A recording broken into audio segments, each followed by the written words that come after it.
अस्सलामुअलैकुम। कैसे हैं आप सब लोग? उम्मीद करती हूँ खैरियत से होंगे, खुश होंगे। और मैं भी बिल्कुल खैरियत से हूँ।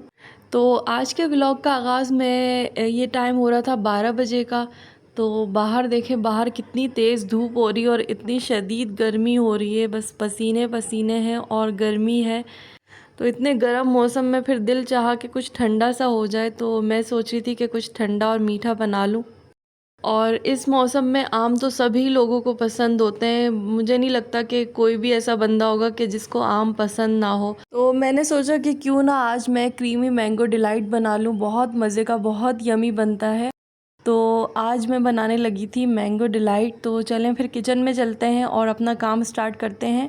और इसमें सबसे ख़ास बात पता है क्या है? इसमें ये ख़ास बात है कि इसमें आपको चूल्हा जलाना नहीं पड़ेगा और बग़ैर चूल्हे के आप ना ये बना सकते हैं। तो इस गर्मी में किसी का भी दिल नहीं चाहता कि वो चूल्हे के सामने खड़ा हो। तो बस हम सिर्फ 3-4 चीज़ें लेंगे।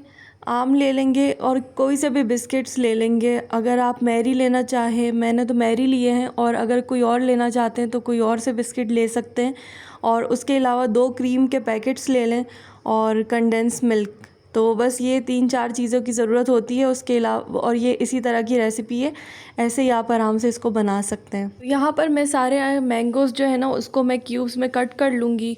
और इसके बाद फिर हम ना इसको, अगर आपके पास इलेक्ट्रिक बीटर है तो फिर बहुत अच्छा सा थिक सा पेस्ट बन जाता है। तो मेरे पास इलेक्ट्रिक बीटर नहीं है, तो इस वजह से मैं इसको ग्राइंडर में कर लूँगी। तो कोई मसले की बात नहीं है, आप इस तरह से भी कर सकते हैं। और ये अगर आप एक दफ़ा बनाएंगे ना, आपका दिल चाहेगा कि मैं बार बार बनाऊँ। तो मेरा अब दोबारा से दिल चाह रहा है कि मैं इसको दोबारा से बनाऊँ। तो जब मैंने इसको बनाया, फ़ौरन से ख़त्म हो गया, अगले ही दिन ख़त्म हो गया था फ़ौरन से। तो इसी तरह से आपके बच्चे, घर वाले इसको बहुत पसंद करेंगे। तो देखें, इसमें अब जो है ना, बस आपने ये सारी चीज़ें रेडी कर लेनी है और फिर बहुत ही ईज़ी सी रेसिपी है। अब फिर उसके बाद सिर्फ इसकी असेंबलिंग करनी होगी। तो अब इसको हम ग्राइंडर में डाल देंगे। जितने भी मैंगोज़ हैं इसको हम ग्राइंडर में डाल के, और इसी के साथ हम इसके जो है ना 2 क्रीम के पैकेट्स डाल देंगे। और फिर कंडेंस मिल्क ऐड करेंगे। कंडेंस मिल्क आप अपने हिसाब से रखिएगा, जितना मीठा आपको पसंद है तो आप उस हिसाब से डाल दीजिएगा।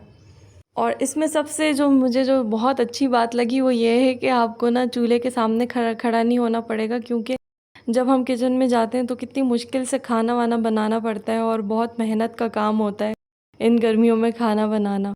तो खैर, ये जो है, अब यहाँ पर देखें, ये जो चीज़ें थी मैंने इसमें मिक्स कर ली हैं और अब इसको हम ग्राइंड कर लेंगे। तो बस इतनी सी बस मेहनत की बात है। उसके बाद फिर इसमें सिर्फ असेंबलिंग है और कुछ भी नहीं है। तो यहाँ पर हम दूध लेंगे और मैरी बिस्किट्स को जो है वो दूध में डिप करेंगे और इसकी लेयर्स लगा देंगे।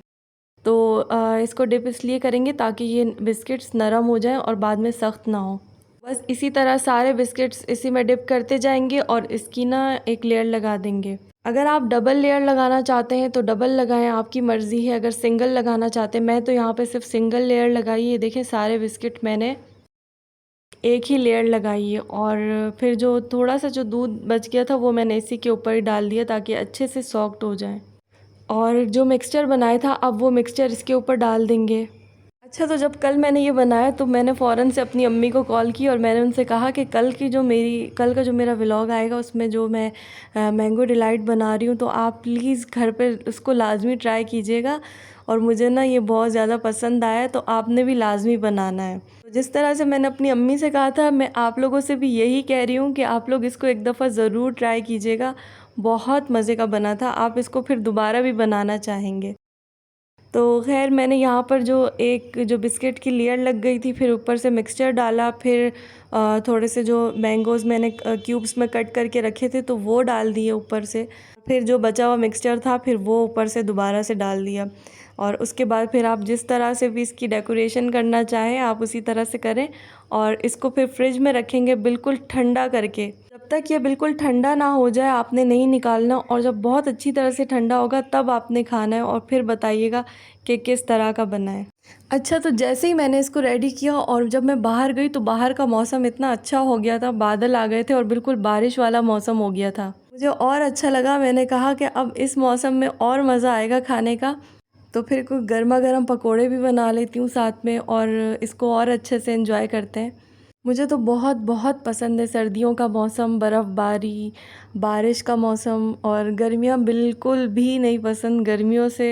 लेकिन ये अल्लाह ताला के 4 मौसम है और अल्लाह ताला जब अपने चारों मौसम भेजते हैं तो इसमें हमारा ही फ़ायदा है। लेकिन हर किसी की अपनी अपनी पसंद होती है। तो कुछ लोग मैंने देखे हैं कि उनको ना गर्मियाँ पसंद होती है, सर्दियों से उनको नफ़रत सी हो रही होती है। वो कहते हैं सर्दियाँ क्यों आई हैं। मैं उन लोगों में हूँ जिसको सर्दियों से मोहब्बत है। और बस तो फिर यहाँ तक था मेरा व्लॉग और उम्मीद करती हूँ आप लोगों को पसंद आया होगा। तो फिर इंशाल्लाह ताला नेक्स्ट व्लॉग में मिलेंगे। जब तक के लिए अपना बहुत सारा ख्याल रखिएगा और रेसिपी को ट्राई करना मत भूलिएगा। तो चलें फिर दुआओं में याद रखिएगा। नेक्स्ट वीडियो तक के लिए अल्लाह हाफ़िज़।